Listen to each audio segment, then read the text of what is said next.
So before I start flying this thing, I wanted to just kind of show you guys what I got going on here. This is a new build, although I started it as a refurbish of an old 180. So that's the typical 180 frame there, the QAV or whatever, Crazy Pony. It's a very common frame.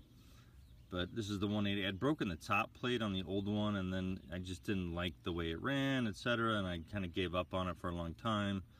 Well, then I came into some extra parts, and I thought, well, let's rebuild this. I ended up redoing everything. So I'm running these. I did go cheap on the motors, but I went with a blue theme, so with the standoffs. So I got these DL FPV motors. They're 2205s,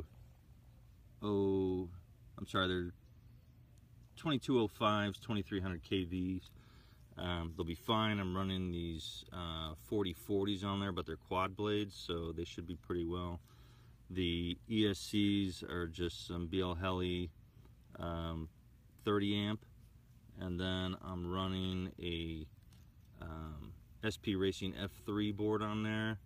I'm running S-Bus with the XM Plus receiver.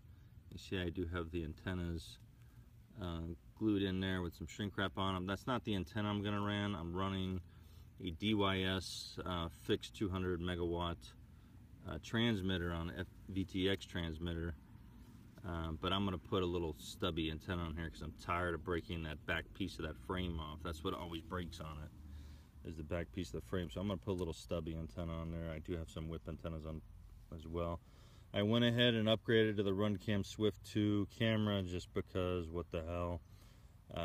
Video is probably the most important thing on this thing, and you can't fly without it. So I like to be able to have a nice picture and clear video. So this is the maiden voyage. We'll see how she does. All right, we got power. The first thing that I realized is I have no idea why I, number one, put landing pads on here when I've turned this into a bottom mount quad, and number two, I had to run the battery cables off the side just because of the way this PDB is oriented. It's just a typical, I think they came with a set with the F3 Evo, which I don't like that board, but this was the PDB that came with it, and it won't fit in there because it won't fit in there with the battery mounts in the back because of these standoffs here, the pegs sticking out for the ESCs.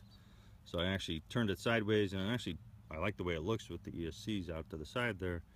We'll see how it holds up, but I definitely got to figure out something new to do with that battery cable, because that's gonna just probably cause problems, I'm sure. But all right, I got video, I got power.